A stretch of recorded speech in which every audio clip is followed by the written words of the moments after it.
नमस्कार मित्रों, जीवन दर्पण ज्योतिष में आप सभी का एक बार फिर से मैं स्वागत करता हूं। मेरा नाम दिवाकर वशिष्ठ है। दोस्तों, आज हमारी चर्चा का जो विषय है वह व्रत के बारे में है। व्रत सभी जानते हैं।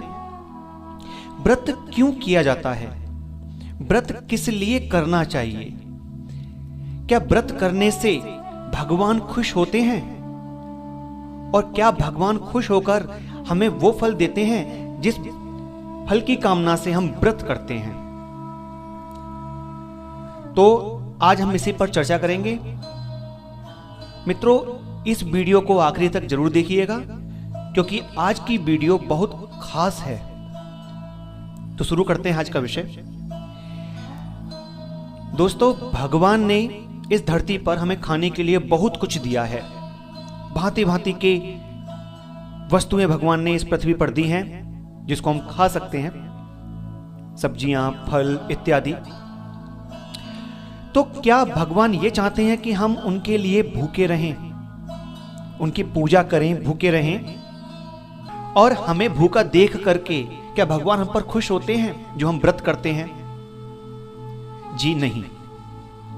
व्रत करना सही मायने में है क्या और किस तरह भगवान व्रत करने से संतुष्ट होते हैं, इसके बारे में आज आपको बताता हूं।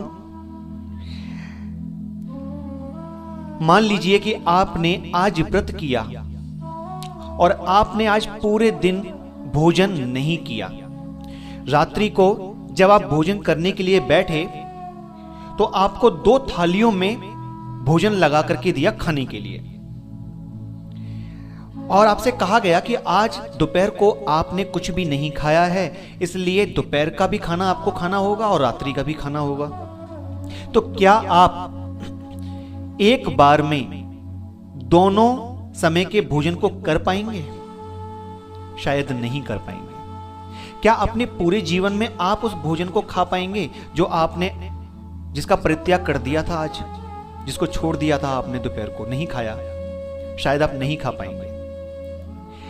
तो मित्रों, व्रत का फल क्या है यही बताना चाहता हूं। जिस दिन आपने व्रत किया, आपने भोजन नहीं किया, आपने खुद भोजन ना करके वह भोजन किसी ऐसे व्यक्ति को खिला दिया, किसी ऐसे व्यक्ति को दे दिया जिसको भोजन की बहुत आवश्यकता थी, बहुत जरूरत थी। वो भूखा था, किसी भूखे को आपने भोजन कराया खुद ना खा के। भगवान देख रहे हैं, भगवान खुश हो जाते हैं कि वाह, इस भक्त ने आज स्वयं भूखा रह करके दूसरे का पेट भरा है। और यही व्रत का वास्तविक फल है। हम भगवान के लिए व्रत नहीं रखते। भगवान हमें भूखा देख करके खुश नहीं होते।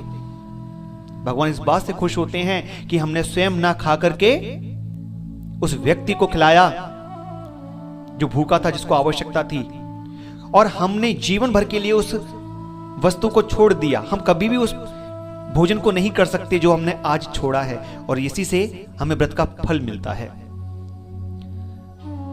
इतना ही नहीं, आज मैं 2 व्रतों के बारे में चर्चा करूंगा, जिसमें से पहला व्रत है श्री सत्यनारायण का व्रत और दूसरा व्रत है करवा चौथ का व्रत। मित्रों, सत्यनारायण की पूजा, सत्यनारायण का व्रत हर परिवार में किया जाता है और बहुत ही जल्दी जल्दी किया जाता है।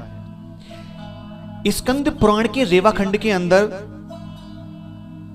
यह कथा आती है कि भगवान श्री हरि नारायण ने नारद जी को कहा था कि जो विधि विधान के साथ सत्य का पालन करते हुए इस पूजा को करेगा, इस व्रत को रखेगा, मैं उसकी समस्त इच्छाएं पूर्ण करूंगा।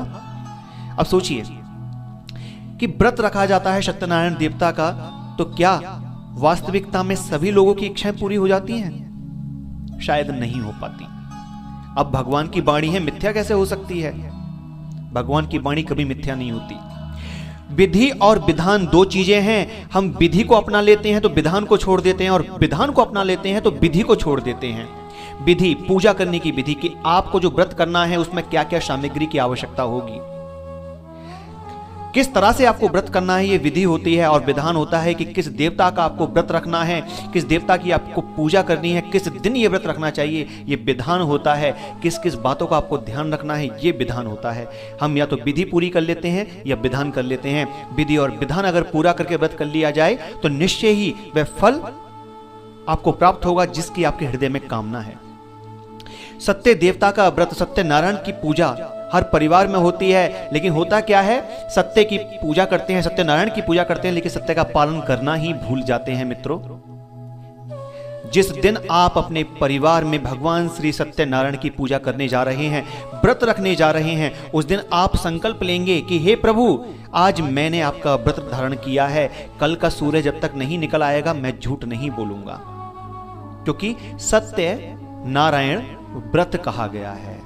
कलयुग के अंदर हर प्राणी झूठ बोलता है, कुछ अधिक बोलता है, कुछ कम बोलते हैं, लेकिन अगर आपने 24 घंटे के लिए जब तक आप व्रत कर रहे हैं तब तक सत्य का पालन कर लिया तो निश्चय ही आपको वही फल मिलेगा जो स्वयं भगवान नारायण ने अपनी वाणी में कहा है कि मैं वो फल देता हूं जिसकी हृदय में कामना होती है मनुष्य के। तो आगे से आप कभी भी सत्यनारायण भगवान का व्रत करें तो सत्य का पालन करना ना भूलें। मैंने देखा है लोगों को कि सत्य देवता की पूजा घरों में कराते हैं और पूजा करते करते ही कुछ ना कुछ झूठ उनके मुंह से निकल जाता है, तो पूजा वहीं पर अधूरी हो जाती है। इसलिए इस बात का जरूर ध्यान रखें। दूसरे व्रत के बारे में बात करता हूं जो है करवा चौथ का व्रत। ये बात मैं उन सब माता बहनों से भी कहना चाहता हूं और अपने भाइयों से भी कहना चाहता हूं कि इसको ध्यान पूर्वक सुने और समझें। ये समझने का विषय है। कोई भी व्रत होता है वो किन किन वजह से खंडित हो जाता है, किन किन वजह से टूट जाता है।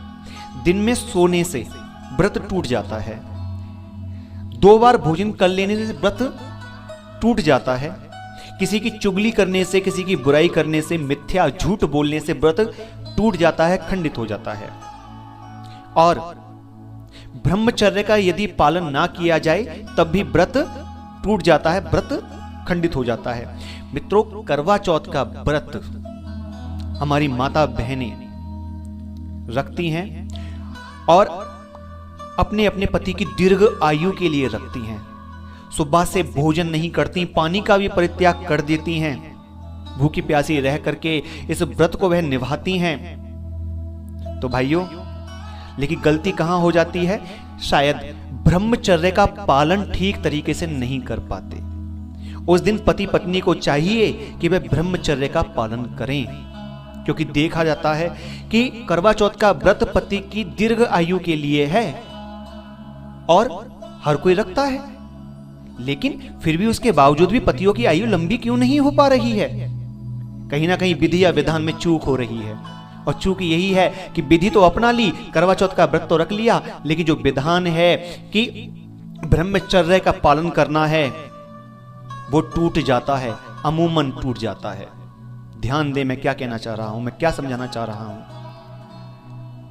सभी भाइयों से प्रार्थना है, मेरी करबद्ध प्रार्थना है कि अपनी अपनी अर्धांगिनियों को, अपनी अपनी पत्नियों का सहयोग दें इस व्रत में और एक दिन के लिए उनका पूर्ण सहयोग दें और पवित्रता के साथ इस व्रत को करने दें, क्योंकि यह व्रत आप ही के लिए रखा गया है।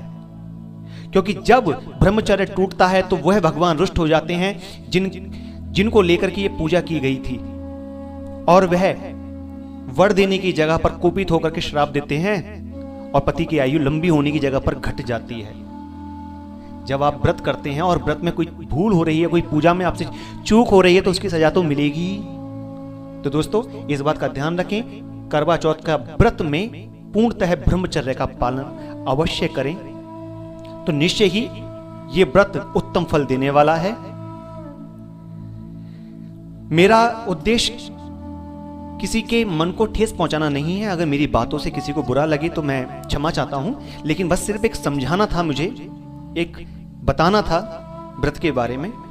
आशा करता हूं कि आप सभी को मेरी बताई हुई ये बात पसंद आएगी, समझ में आएगी, आप इसको चिंतन करेंगे, इस पर मनन करेंगे। तो दोस्तों, अगर ये वीडियो आपको अच्छी लगती है तो आप इसको लाइक और शेयर करना ना भूलें और हमारे चैनल को सब्सक्राइब भी करें, ताकि मैं आगे कोई वीडियो डालूं तो आपको उसकी जानकारी हो सके। आपका दिन मंगलमय हो। नमस्कार।